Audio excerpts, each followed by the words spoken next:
Я пример возьму вот с Гватемалы, где все говорят: "О, мачизм, мачизм, тут, мужчина главный, как сказал, так все и будет", а женщина там, на второстепенной роли. Это верная ситуация. Так издавна было, ну и так, я считаю, и должно быть.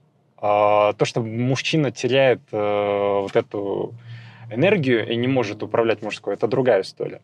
Но сама система, структура, она издавна так задана, потому что, если возвращаясь в прошлое, мужчина — это охотник, добытчик, и он, все приносит, в семью для обеспечения крова и воспитания детей.